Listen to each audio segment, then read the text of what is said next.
Hey guys, so since we're kind of on a binge of it, I just keep getting sucked into more and more. Some more Ghost. Uh, People have been liking the last videos I've been putting of the last two videos, and I know Square Hammer here is another really popular one. I believe this is Papa 3, who's the singer at the time. I mean, obviously they're all Tobias, but character wise, it's Papa Emeritus 3 or Terzo. Um, I've seen pictures from here, and it looks like a very kind of like a 30s, 40s film, silent film kind of thing. Um, Almost like the old school like Dracula, Frankenstein, stuff like that.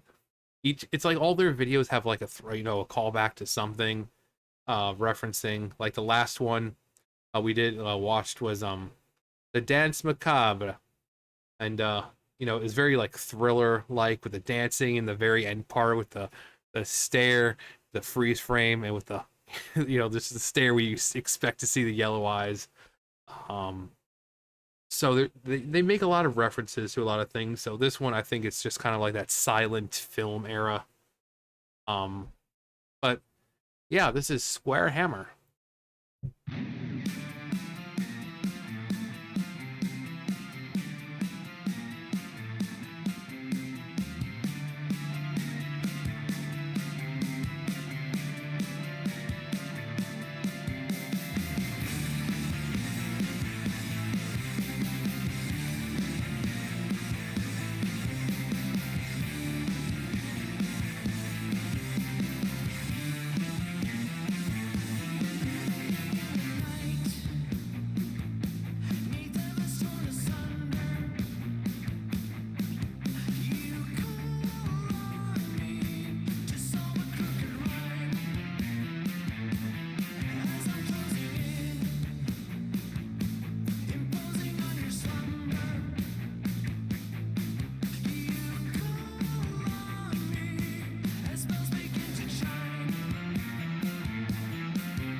Okay, so I was kind of right with the whole like the time period during like silent films and stuff like that.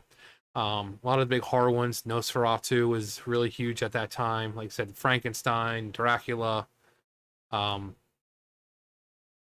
they were just really, really popular. Silent films, just in general. You had a lot of westerns and silent, a lot of Charlie Chaplin stuff like that. So they were huge back in that time.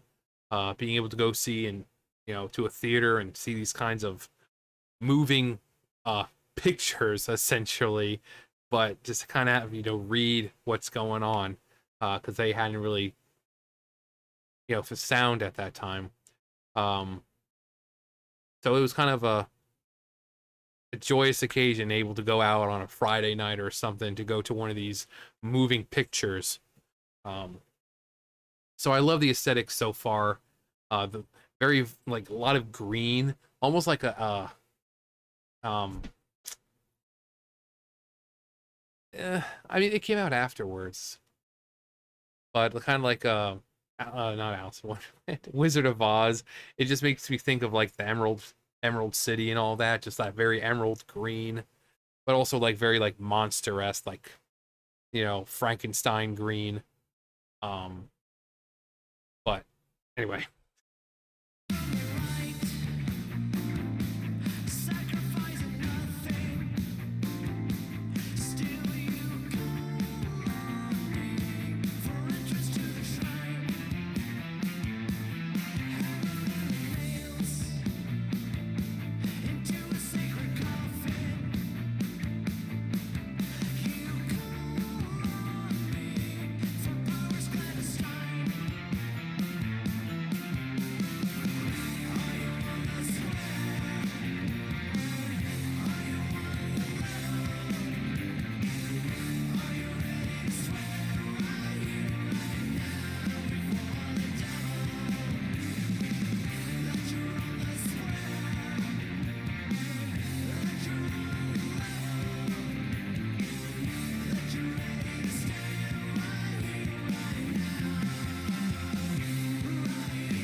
who knew that obviously around this time that one would get to experience something like that, 3D cinema where you're in there and it's, things are coming out at you.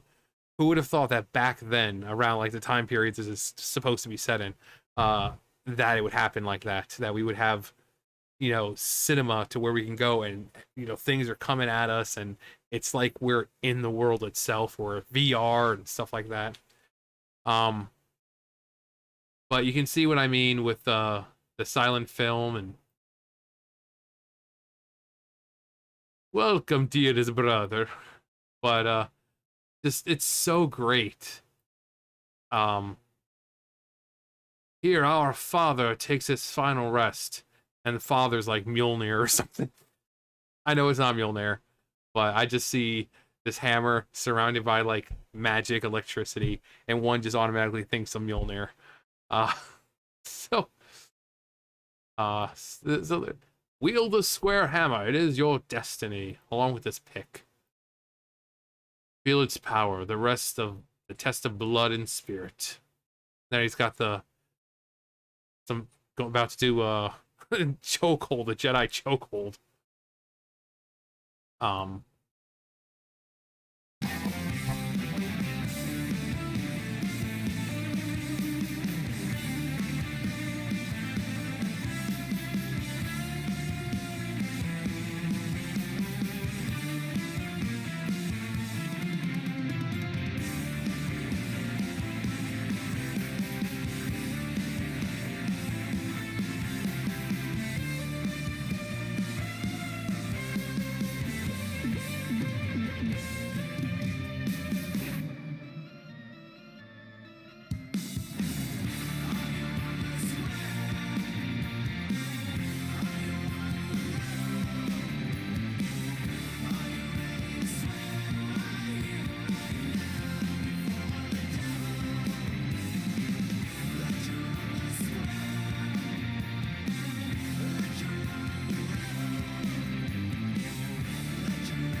Quickly, the Papa signal.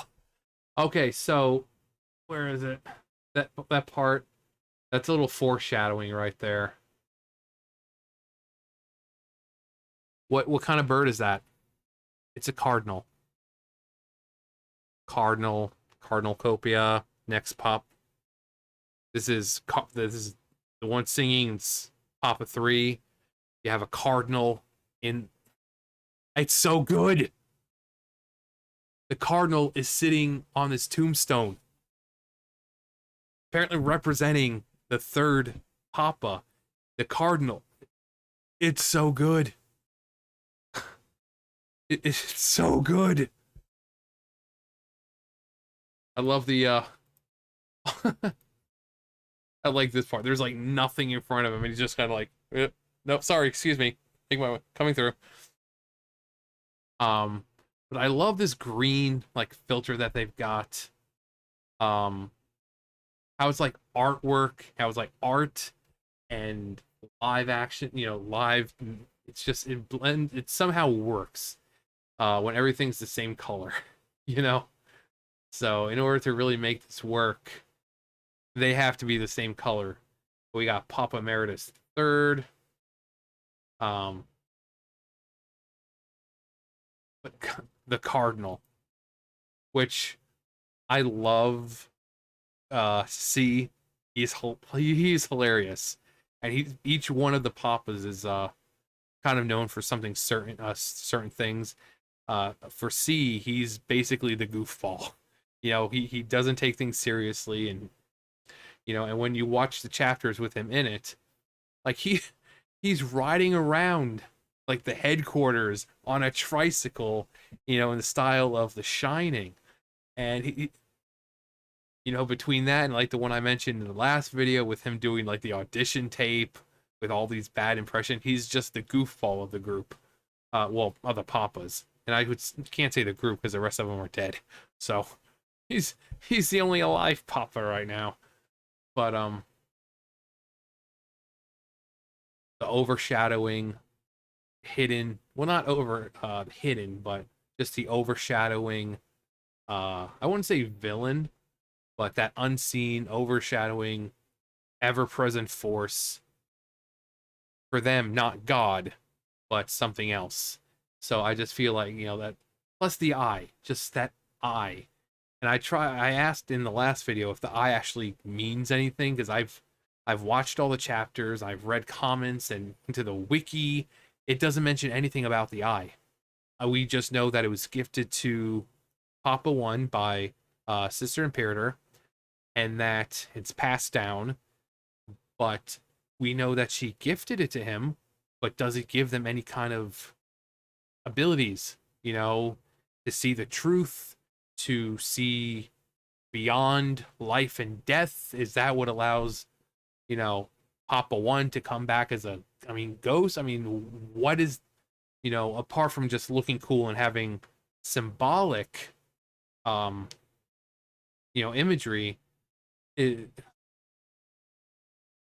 does it give them anything else besides just symbolic, because obviously supernaturally she gave him the eye. There was nothing in her hand. She then gifted him this eye. So it is supernatural um and so quickly the Papa signal.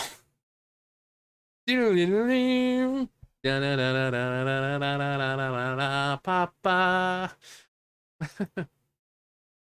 But I just love and once again, it's the third song, and it sounds different from the other two. The vocals, instruments, the whole vibe of it, the setting, the atmosphere, where we have this one, it's very much like one of the silent film, like 20s, 30s, like very soft vocals for the most part, but you have a lot of powerful imagery.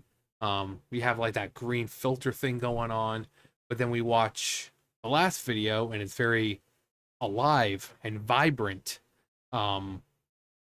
with more of an 80s rock and roll sound. You have his vocals that are very soft at some points, but then when the chorus, he goes with that very, what we could consider traditional rock and roll, when he has that grit and to his voice. And then before that, Mariana Cross, same thing. It sounds very like you're sitting in church listening to someone sing. It's very nice. It's very, at least the chorus is very kind of relaxing actually. It's very calming.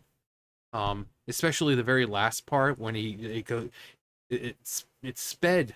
He sings not fast, but at a regular pace throughout the song, but then he like slows down at the very last chorus, and it just changes the vibe of the entire thing until he gets to that pickup, that rise. So like I said, Tobias Forge is, when it comes to lyrics, when it comes to making music itself, to atmosphere, to showmanship, to creating lore for all these characters, this guy is a genius. Now, I just noticed up there Mariana Cross. I mean, it's very seldom that I'm this interested in a band to the point where I'm learning the lore of characters. But just a couple days ago, I had no idea who this band even was.